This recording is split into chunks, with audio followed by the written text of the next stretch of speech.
दुष्ट कालिया, मैं तुम्हें आदेश देता हूं, निकल जाओ इस पानी से। तुम्हारे दांतों में भरा विष इन सुंदर तटों की खुशी और शांति में एक बाधा है।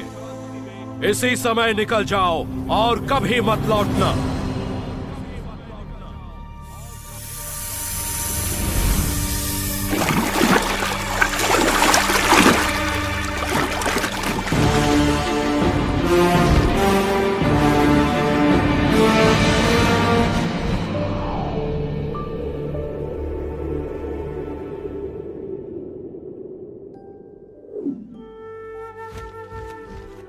वृंदावन। 5000 साल पूर्व एक अद्भुत बालक ने अपना बचपन इसी पावन धरती पर बिताया और अपनी अनोखी बाल लीलाओं से वृंदावन वासियों के दिलों पर राज किया।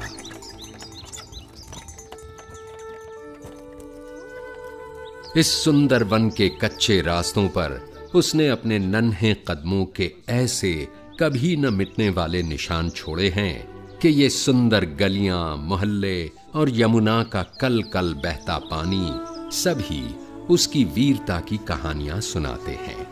उसकी लीलाओं की अनेक कथाएं हमारे देश के बड़े पुराने ग्रंथों में से एक श्रीमद् भागवत पुराण में लिखी हैं और हजारों सालों से इन कथाओं ने न केवल पढ़ने वालों भक्तों का मन पीढ़ियों तक जीता है, बल्कि उनके हृदय में नन्हे कृष्ण के लिए एक विशेष स्थान भी बनाया है।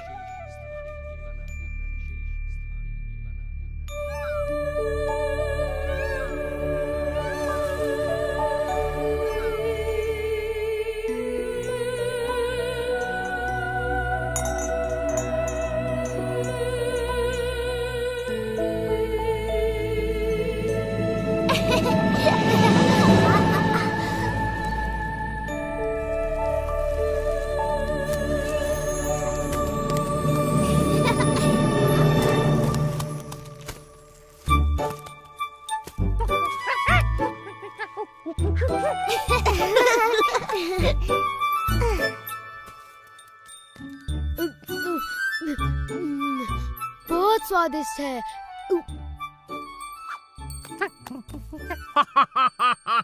मैं नंद महाराज को विशेष उपहार देने के लिए इन मीठे फलों की एक टोकरी भरकर ले जाऊंगा। ये तो बहुत भली सोची सुबला।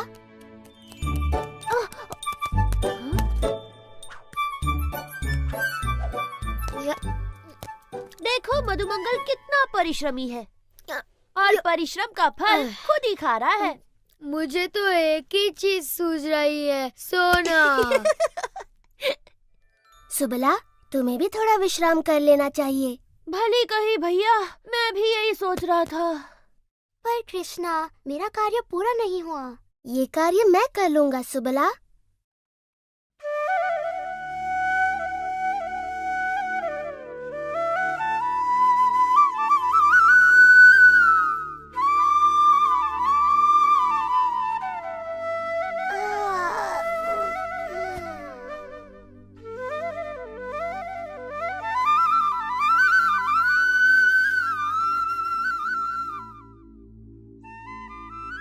सुनो तो कृष्ण कितनी मधुर बांसुरी बजा रहा है। मेरा तो नाचने का मन करता है। चलो ना विशाखा, चलो ललिता।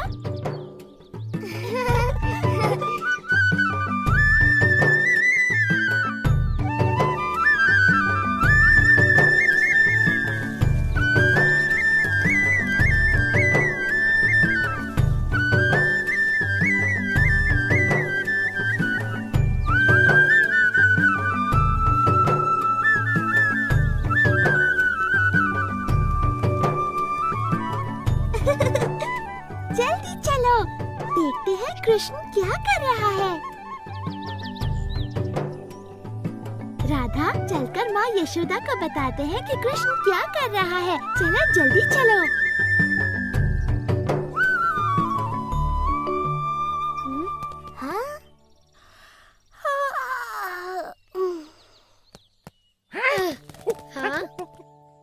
वाह, इतने सारे फल। ये तो सच में कमाल हो गया। अब मैं सबको फलों का उपहार दे सकता हूँ। हाँ, पर ये काम किसने किया होगा?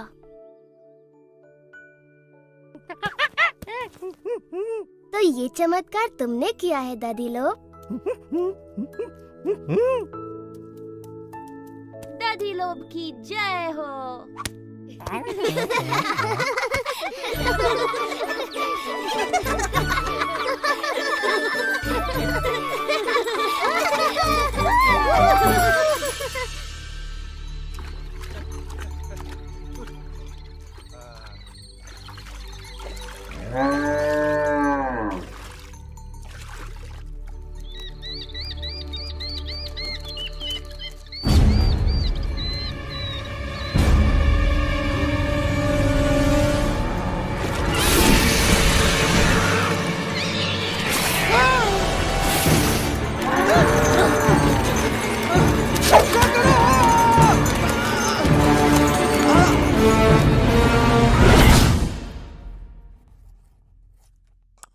इस सप्ताह के अंत तक वर्षा का आगमन हो जाएगा।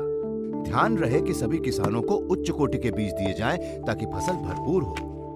नंद महाराज! जो आज्ञा महाराज। नंद महाराज! रक्षा करो! सुकांत, क्या बात हो गई? नंद महाराज, वो बहुत भयानक था। यमुना से एक विशाल सर्प निकला है।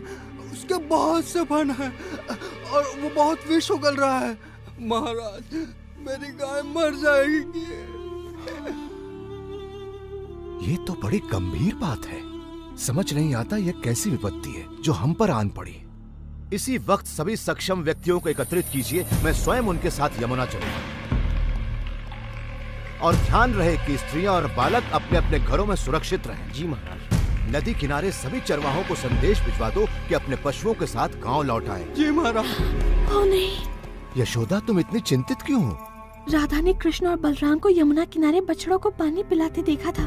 और सुबला, मधुमंगल, हंसी और दधी। देर नहीं करनी चाहिए, समय बहुत कम है। हमारा कृष्ण संकट में है, हमें उसकी सहायता के लिए जाना चाहिए। हाँ, जल्दी चलो।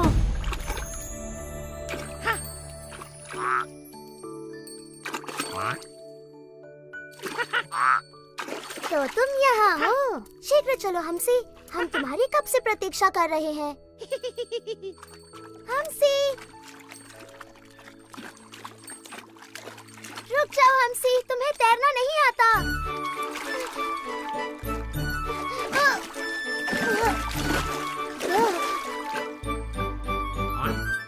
जब तुम्हें बुलाया जाए तुम्हें आना चाहिए नन्हे हमसी।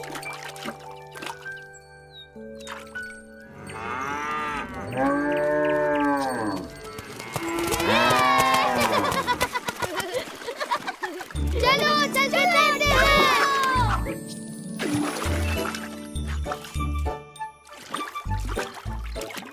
मधु, सावधानी से तैरना। हाँ, पेट में इतने सारे आम भरे हैं कि तुम किसी पत्थर की तरह डूब सकते हो। यमुना का पानी कितना ठंडा है, वाह।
मधु, हमसी, पानी से बाहर निकलो।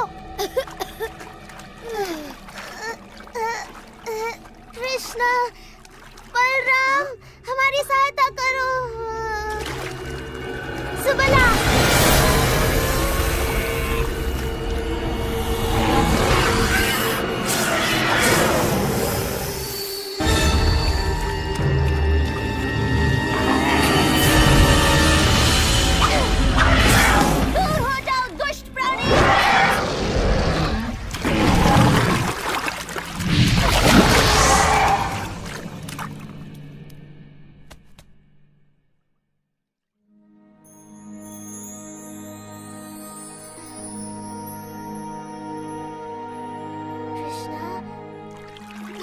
कृष्णा, तुम्हारे पीछे देखो।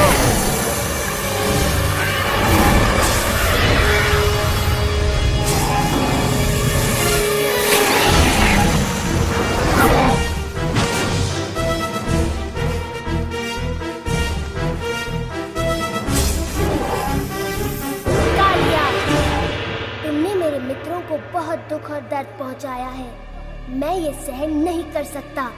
तैयार हो जाओ, तुम्हारा अंत निकट है।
मैंने कहा था ना कि बच्चे किसी सुरक्षित स्थान पर रहें। बलराम, तुम ठीक तो हो ना बेटा? तुम्हारा भाई कहाँ है?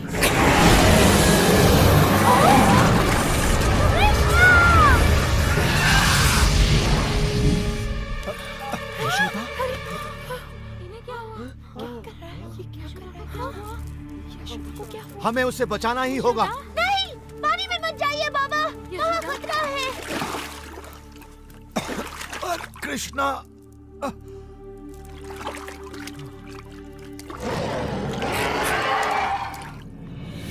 कृष्णा,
नहीं नहीं नंद महाराज, वहाँ जाना अत्यंत घातक है। मुझे जाने दो। मैं यहाँ खड़ा रह के ये सब नहीं देख सकता। वो देखिए, कृष्णा तो बांसुरी बजा रहा है। इसे सुनिए, अद्भुत है।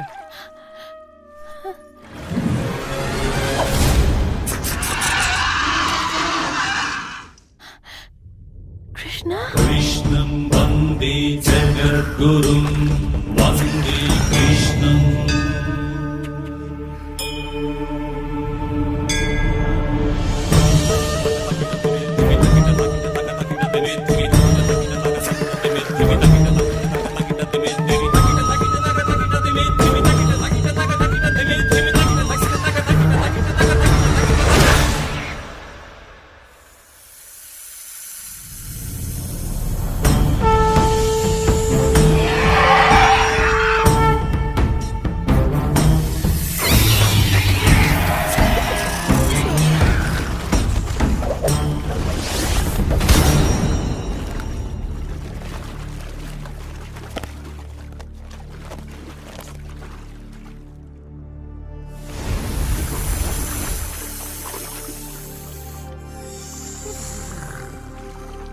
कृष्णा, इन्हें मत मारो।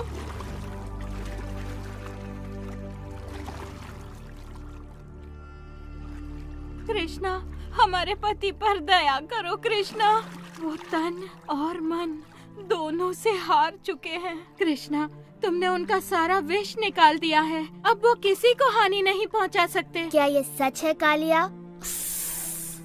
मैं आपसे क्षमा मांगता हूँ कृष्ण। मेरा विष मेरे सिर पर चढ़ गया था। अब मैं सब कुछ स्पष्ट देख सकता हूँ। मुझे मेरे क्रोध और घृणा ने अंधा कर दिया था। आपने मेरी आंखें खोल दी। ठीक है, मैं तुम्हें क्षमा करता हूँ कालिया, किंतु वचन दो कि तुम सागर में चले जाओगे और दोबारा कभी वृंदावन नहीं लौटोगे। किंतु कृष्णा, विष के बिना तो ये असहाय है। ये संकट में हमारी रक्षा कैसे करेंगे? कृष्णा, हमें अपने और इनके जीवन की चिंता हो रही है। इन्होंने शक्तिशाली गरुड़ का क्रोध भड़का दिया है। गरुड़ इसे कोई हानि नहीं पहुंचाएंगे जब वो इसके सिर पर मेरे पद चिन्ह देखेंगे।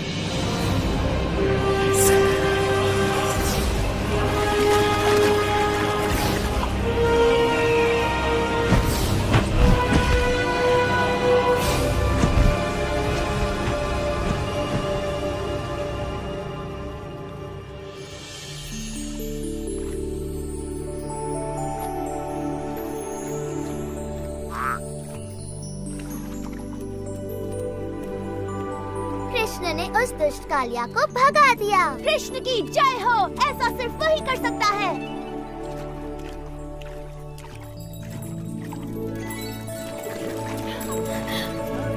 ओह, कृष्णा, कृष्णा, तुम वहाँ क्यों गए थे? मैं आ गया हूँ माँ, मैं बस तैरने चला गया था। तुम बहुत ही अद्भुत हो मेरे लाल, लेकिन मुझे तुम्हें समझने की कोई आवश्यकता नहीं।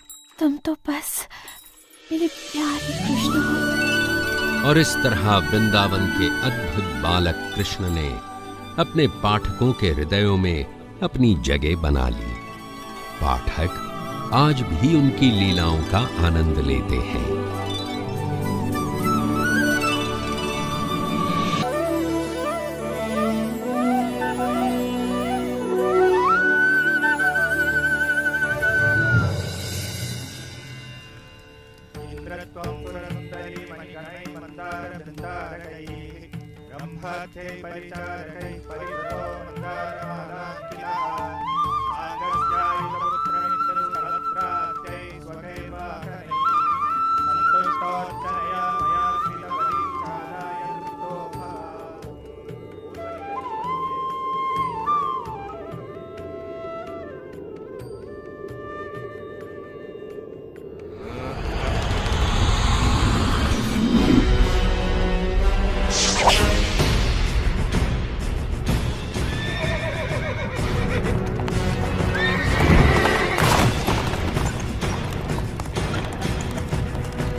पृथ्वी पर मनुष्य आपको प्रसन्न करने के लिए यज्ञ कर रहे हैं देवराज इंद्र। ये ऋणी लोग आपका आभार प्रकट करने के लिए सब तरफ एकत्रित हुए हैं। होना भी चाहिए। इनकी खुशहाली मेरे हाथों में है। इन्हें ज्ञात होना चाहिए कि मैं बारिश का स्रोत हूँ जो इनके खेतों और भंडारों को अन्न से भरती है। संवर्तक, जो लोग मेरे लिए यज्ञ कर रहे हैं उन्हें वर्षा प्रदान करो।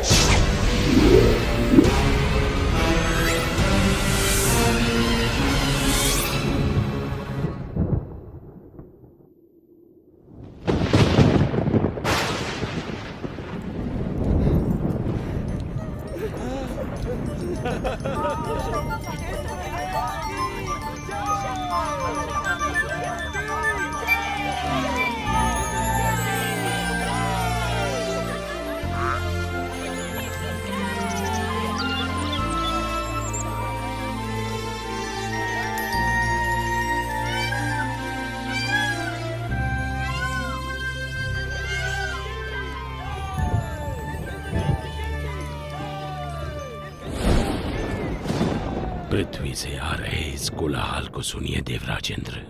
आप सचमुच सबसे शक्तिशाली हैं। स्वर्ग का देवता हूँ, इंद्र जो हूँ मैं। इंद्र, तुम अपनी मर्यादा भूल रहे हो। तुम केवल अपने कर्तव्य का पालन कर रहे हो। भगवान विष्णु का आदेश पूरा कर रहे हो। मैं जो चाहूँ करूँगा, मैं किसी का आदेश नहीं मानता। इंद्र, मैं तुम्हारा शिक्षक हूँ। तुम्हें अपने यश और कीर्ति का अभिमान हो गया है। मैं तुम्हें सलाह देता हूँ कि सुधर जाओ, अन्यथा तुम्हारा ये घमंड तुम्हें नष्ट कर देगा।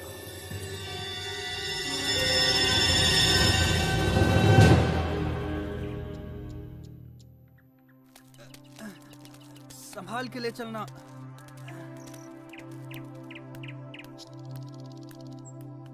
बाबा, आप इंद्र के लिए यज्ञ क्यों कर रहे हैं? हमें इंद्र को प्रसन्न करने के लिए हर साल ये यज्ञ करना ही पड़ता है ताकि वो हमें बारिश दें। वैसे ही जैसे हर वर्ष हमें महाराज कंस को कर चुकाना पड़ता है। अरे नहीं बच्चों, इंद्र देव बुरे नहीं हैं, वो तो बारिश के देवता हैं। पानी जीवन के लिए अति आवश्यक होता है, इसीलिए हम हर साल यज्ञ के द्वारा इंद्र देव की पूजा करते हैं। परंतु बाबा, वो तो उनका कर्तव्य है, वो तो भगवान विष्णु के आदेश का पालन कर रहे हैं। देखो कृष्णा, ये बहुत पुरानी प्रथा है और हमें इसे तोड़ना नहीं चाहिए। बाबा, फिर हम धरती की पूजा क्यों नहीं करते जो हमें सब कुछ देती है, और सूर्य की जिससे जीवन मिलता है, और यमुना की क्यों नहीं? कृष्णा, तुम सही कहते हो, लेकिन ये संभव नहीं है। हम सदियों से चलती आ रही इस प्रथा को अकस्मात ही तोड़ नहीं सकते बेटा। परंतु बाबा, क्या हमें आंखें बंद करके प्रथाओं को मान लेना चाहिए? वो तो भगवान विष्णु हैं, जो इंद्र और सभी देवताओं को शक्ति प्रदान करते हैं। कृष्ण बिल्कुल सही कह रहा है। सभी देवता भगवान विष्णु के आदेशानुसार काम करते हैं, और वैसे भी वेदों में इंद्र के लिए अलग से यज्ञ का विधान नहीं है। हम ग्वाले हैं, हमारी संपत्ति हमारी गायें हैं, और वो भोजन के लिए निर्भर करती हैं इस गोवर्धन पर्वत पर। हम भी सभी चीजों के लिए गोवर्धन पर निर्भर करते हैं, इसलिए हमें गोवर्धन की पूजा करनी चाहिए, ना कि इंद्र की। मेरे वृंदावन के प्यारे मित्रों, हम सबको गोवर्धन पर्वत का हृदय से आभारी होना चाहिए। आप स्वयं ही देख लीजिए गोवर्धन पर्वत के इन चमत्कारों को, जो वृंदावन का जीवन है। हमारी गायें इसके जंगलों की घास चरती हैं और हमें मीठा मीठा दूध देती हैं। इसके झरने हमारी प्यास बुझाते हैं। इसके मैदानों में हमारी फसलें और फल उगते हैं। इसकी लकड़ी से बने घर हमें सुरक्षा देते हैं। मित्रों, हमारा जीवन इंद्र पर निर्भर नहीं करता, बल्कि गोवर्धन पर्वत पर निर्भर करता है। कृष्ण ठीक कहता है। आयुष्मान भव। ये सब इंद्र देव की नहीं, गोवर्धन की कृपा है। इसलिए मित्रों, सब लोग अपना अपना चढ़ावा एकत्रित करें, हम सब गोवर्धन की पूजा करेंगे।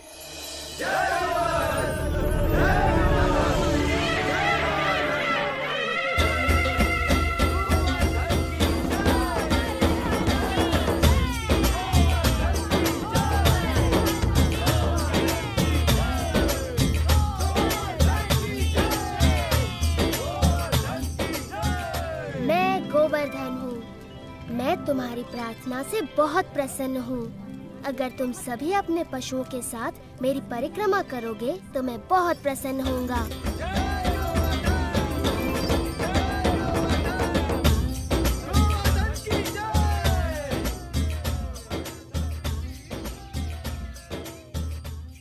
देखो कितनी बड़ी पूजा हो रही है।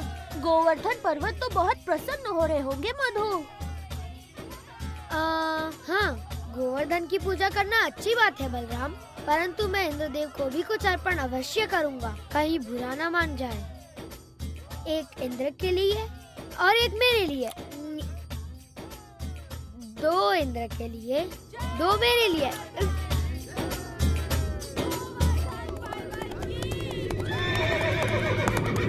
देखिए तो, वृंदावन वासी गोवर्धन पर्वत की पूजा कर रहे हैं।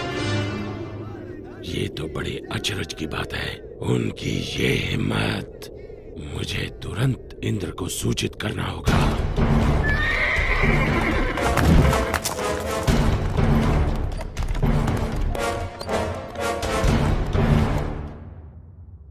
आओ आओ संवर्तक, मेरे साथ मेरे भक्तों द्वारा चढ़ाए गए चढ़ावे का आनंद लो। क्षमा चाहता हूँ देवराज इंद्र, परंतु ये समाचार आपको विचलित कर सकता है। अब ये मत कहना कि तुमने गलती से एक और गांव को बाढ़ से भर दिया। ये बात मन से निकाल दो।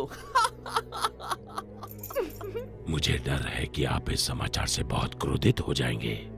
देवराज, वृंदावन गांव के वासियों ने आपकी बजाय गोवर्धन पर्वत की पूजा शुरू कर दी है। क्या? गोवर्धन पर्वत की? उन्होंने मेरी पूजा ना करके मिट्टी के ढेर की पूजा की। वो ऐसा कैसे कर सकते हैं संवर्तक, वो भी मुझसे बारिश का उपहार पाने के बाद? ऐसा सुना है कि वो एक नादान लड़के के बहकावे में आ गए हैं। उपहास मत करो संवर्तक। क्षमा चाहता हूँ देवराज, लेकिन यही सच है। नंद के पुत्र कृष्ण ने अपनी चमत्कारी शक्तियों का प्रयोग करके वृंदावन के वासियों को बहका लिया है। अच्छा, उन्होंने मेरा आदेश मानने के बजाय एक नादान की बातों को माना। इन लोगों का दिमाग खराब हो गया है। देखना अब इन पर मेरा कहर बरसेगा। सुनो संवर्तक। जी देवराज। जाओ और वृंदावन को डुबो दो, गोवर्धन के त्योहार को बर्बाद कर दो और वृंदावन के वासियों को इस दुस्साहस की सजा दो।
क्रोधित है, हम कुछ नहीं कर सकते।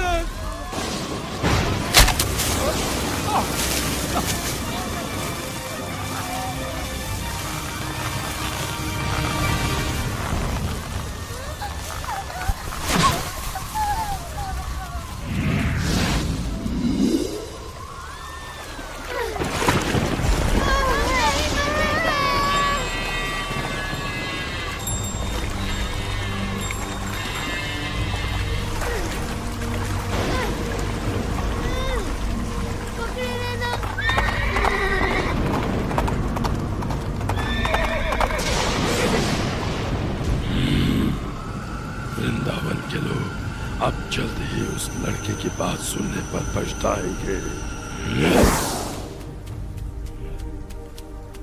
इंद्रदेव हम सभी का विनाश करने पर तुले हैं, कुछ करिए नंद महाराज। मेरे प्यारे कृष्ण, मैं जानता हूँ तुम हमारा हित ही चाहते थे, लेकिन तुमने इंद्रदेव को कुपित कर दिया।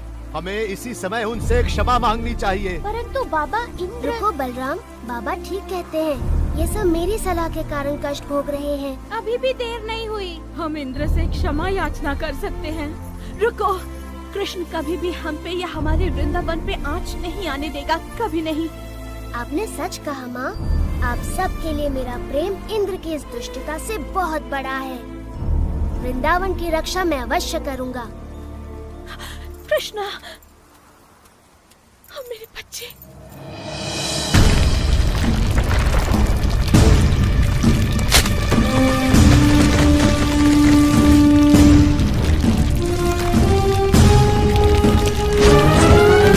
नंदी ने उसे निकाल लिया।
तूफान के बाद भी ये असंभव है।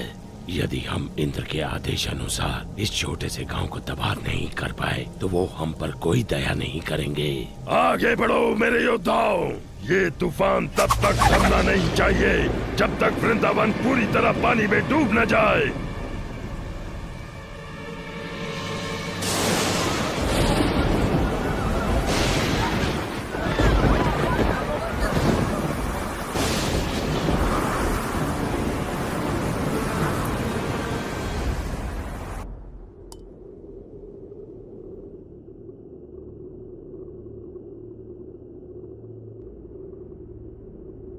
देवराज, आओ संवर्तक, बहुत थके हुए लग रहे हो। बैठ जाओ और सब विस्तार पूर्वक सुनाओ। बताओ, क्या तुम्हारे तूफान के बाद भी वृंदावन का कोई चिन्ह बचा है? देवराज, आपके योद्धाओं ने पिछले 6 दिन और 6 रातों से तूफान मचा रखा है, जिसमें आग की तरह बिजली कड़क रही है और घनघोर वर्षा हो रही है। मनुष्य ने इससे पहले ऐसा दृश्य कभी नहीं देखा। अच्छा है, बहुत अच्छा है। अब तक तो वृंदावन पूरी तरह डूब चुका होगा। काश मैं ऐसा कह पाता देवराज इंद्र, लेकिन सच ये है कि हमारे तूफान भी कृष्ण के सामने नहीं टिक पाए। मेरे तूफानी योद्धा एक बच्चे से परास्त हो गए। उसने गोवर्धन पर्वत को अपने सिर पर उठा रखा है और वो वृंदावन वासियों और उनके पशुओं की रक्षा कर रहा है। हम परास्त हो गए। लगता है तुम्हारी आंखों को धोखा हुआ है संवर्तक। 6 दिनों से कड़क रही बिजली ने तुम्हें अंधा कर दिया है। मेरे वाहन ऐरावत को बुलाया जाए। मैं स्वयं वृंदावन जाकर इस चमत्कार को देखना चाहूंगा।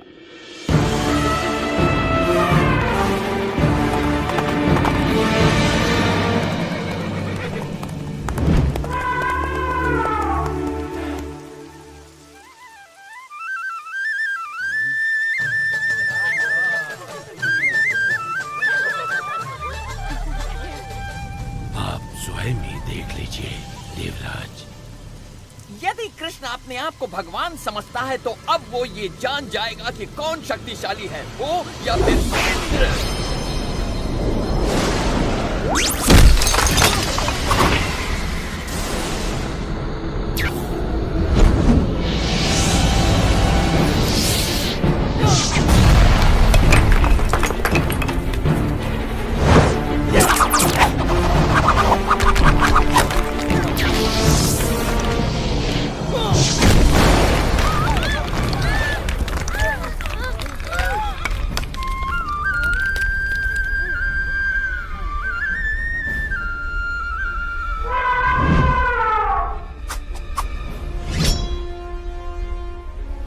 इंद्र के क्रोध से बच नहीं सकते। कृष्ण की बात मानने का दंड भुगतना होगा।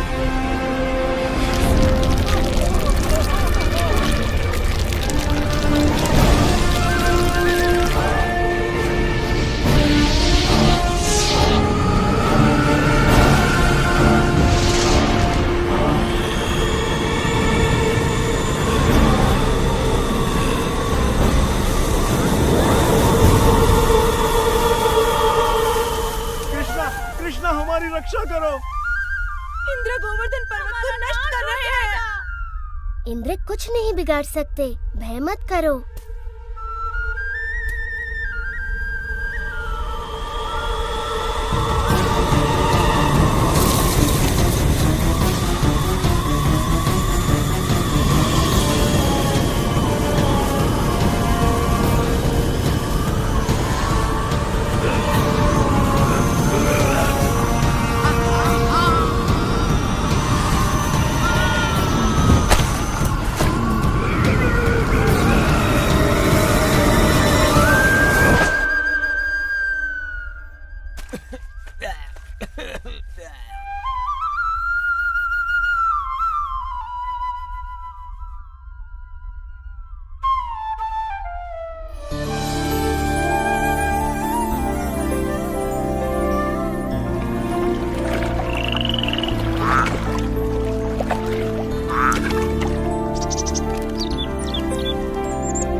तूफान थम चुका है। आप गाँव वासियों के साथ खुशी मनाने क्यों नहीं जाते? पर कृष्ण, क्या तुम अकेले इस पर्वत को उठाए रख सकते हो? नादान मत बनो कृष्ण, तुम एक छोटे बालक हो। पहले तुम बाहर निकलो। आप बहुत दयालु हैं।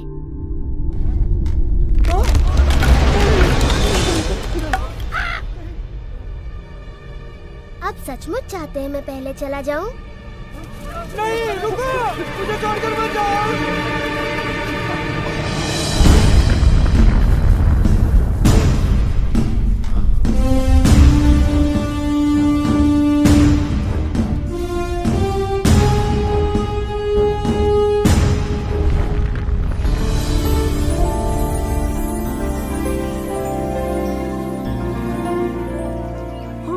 आभारी हैं। तुमने हमें बचा लिया कृष्ण, हम सुरक्षित हैं। आभार मेरा नहीं, गोवर्धन पर्वत का मानिए।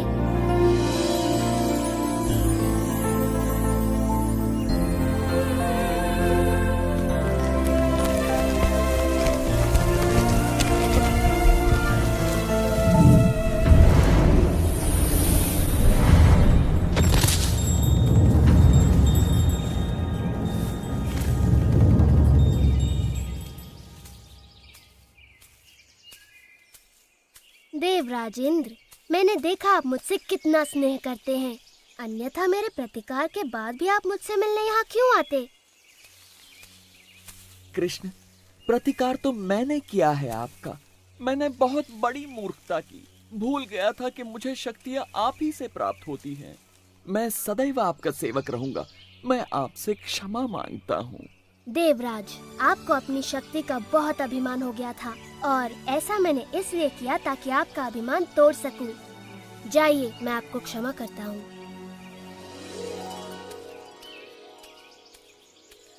हाँ, इतना असाधारण बालक हमारे साथ यहाँ वृंदावन में रहने आया है। मैं तो बस इतना जानती हूँ कि ये मेरा प्यारा बच्चा है, मेरा दुलारा कृष्णा। कृष्णा की जय!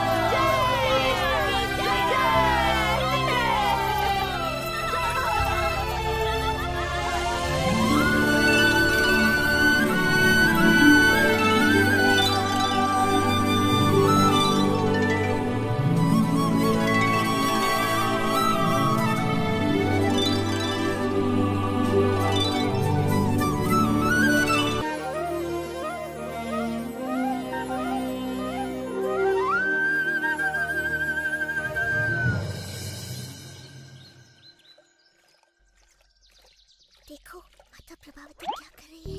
इतना सारा माखन।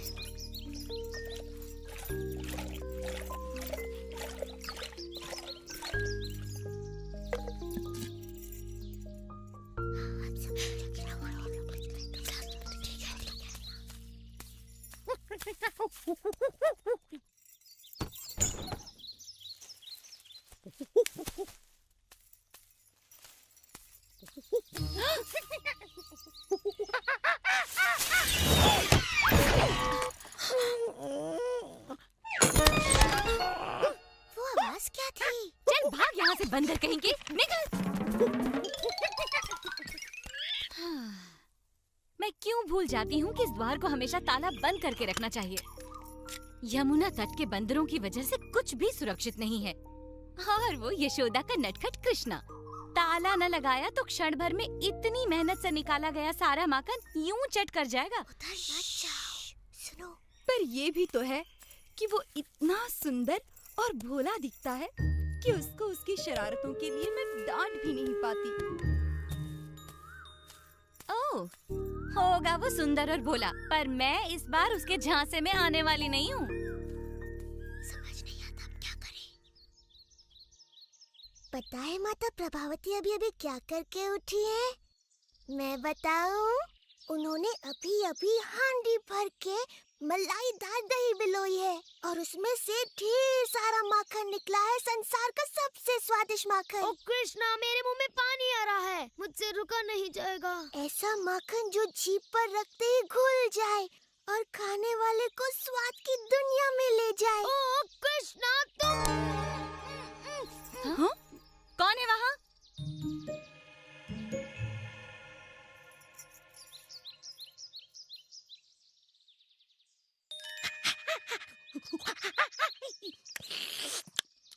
तो तुमने माखन वाले कमरे का पता लगा ही लिया दादी। तो कर लो बात। अभी अभी तो तुमने कितना माखन खाया है कृष्णा? अच्छा, कितना भी माखन खाओ मेरे लिए तो कम ही है ना सुबाला। तुम्हारी बात में दम तो है, पर मेरा पेट कह रहा है कि मैं कृष्णा की बात मानूं। तो फिर जल्दी चलो ना।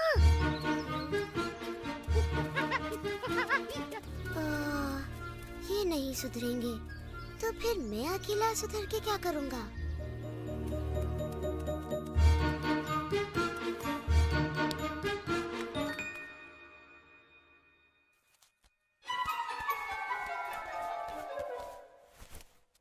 ओह, चल भाग यहाँ से चोर कहीं के, तुझे मैं छोड़ूंगी नहीं।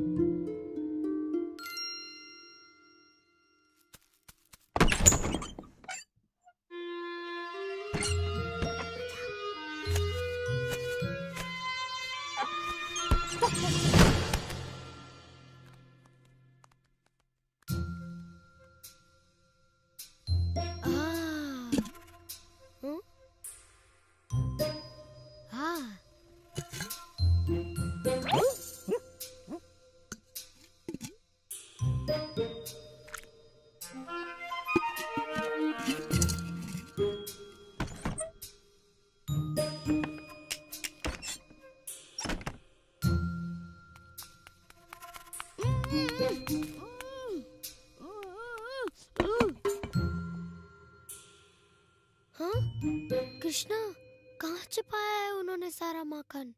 इतना खतरा मोल लेना तो व्यर्थ ही गया। हाँ, इसकी बात सही है, उन्होंने माखन कहीं और छुपाया होगा।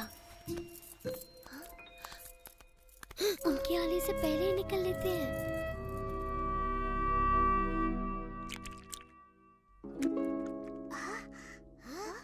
ये तो असंभव है, हम वहाँ कभी नहीं पहुँच पाएंगे।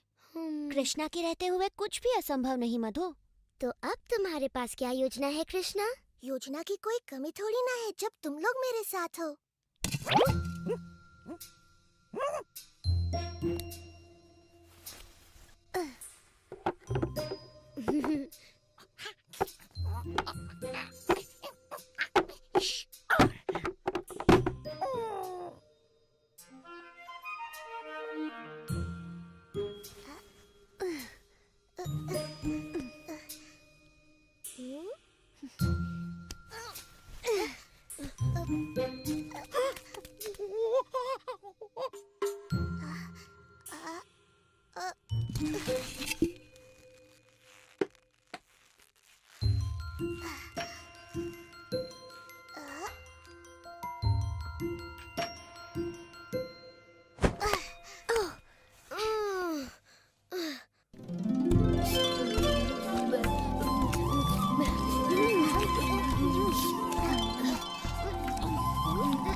लाडले को रंगे हाथ मक्खन चुराते पकड़ा है। इसने हंडिया उतारकर पूरे घर में मक्खन बिखेर दिया। मैंने इतना ऊपर टांगा था मगर ये न जाने कैसे वहाँ तक भी पहुँच गया। इस बार मैं इसकी सुंदर सूरत देखकर नहीं पिघलने वाली। हर बार ये जादू चलाकर बच निकलता है, इसीलिए मैंने इसको पकड़ा और सीधे तुम्हारे पास ले आई, इससे पहले कि ये फिर से मुझ पर अपनी भोली भाली सूरत का जादू चलाए और मैं कुछ भी न कर पाऊँ। ओहो प्रभावती, मुझे पता है तुम कृष्ण पर क्रोधित हो और तुम उसे उसकी शरारतों के लिए दंडित करना चाहती हो, किंतु तुम्हें ऐसे झूठ नहीं बोलना चाहिए। क्या तुमने ही तो कहा था कि जब भी कृष्णा कोई शरारत करे मैं उसे पकड़कर तुम्हारे पास ले आऊं? तो मैं ले आई। मैंने उसे रंगे हाथों पकड़ा था, तो अब दो इसे दंड। ओह प्रभावती, तुम भी ना, दिन भर मेरे कृष्ण के बारे में सोच सोच कर तुम बहक गई हो। तुम्हें पता है तुम किसे पकड़ लाई हो? क्यों, किसको पकड़ लाई मैं? चंद्रू, तू यहाँ क्या कर रहा है? मैया देखा तुमने प्रभावती, तुम अपने ही पुत्र को यहाँ पकड़ लाई। इसने कोई शरारत की होगी और तुम कृष्ण के बारे में सोचते हुए इसे यहाँ ले आई। बेचारी। चलो छाया में बैठो, मैं तुम्हारे लिए ठंडी लस्सी लाती हूँ। पी लो, मन शांत होगा।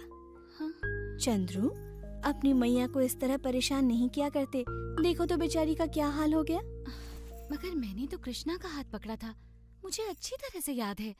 पूरे रास्ते उसी का हाथ मेरे हाथ में था, कमल की पंखुड़ी जैसे उसके नरम नरम हाथ। पर चंद्रू, चल यहाँ से।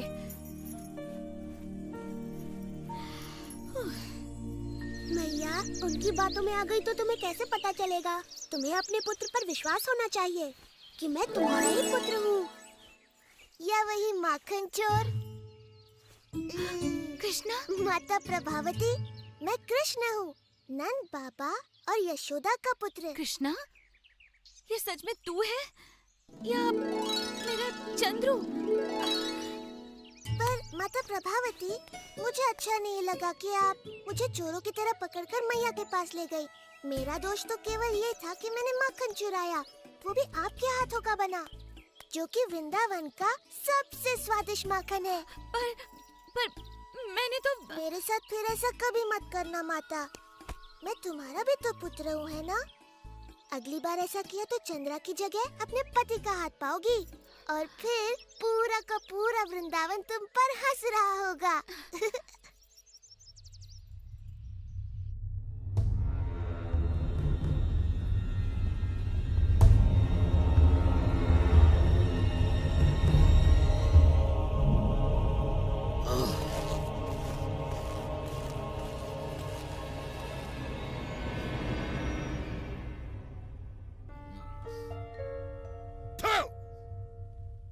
ऐसे की जाती है अपने राजा की सेवा?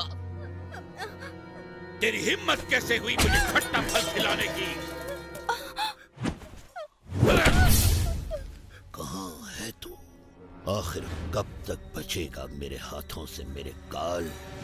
नहीं, कंस को तू छू भी नहीं सकता। मैं तुझे पकड़कर अब पैरों तले कुचल डालूंगा। मैं संसार का कोना कोना छान मारूंगा और तुझे ढूंढ निकालूंगा।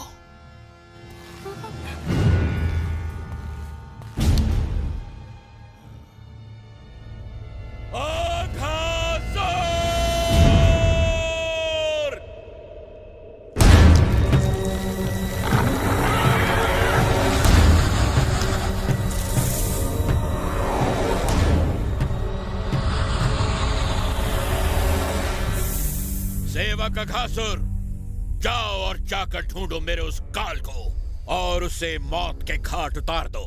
ये मेरी आज्ञा है, जाओ। आपका आदेश मैं अपने विश से पूरा करूंगा महाराज कंस। तुम्हें उसका पता लगाना ही होगा। वो जहां कहीं भी हो, अपने विश से उसके प्राण हर लो।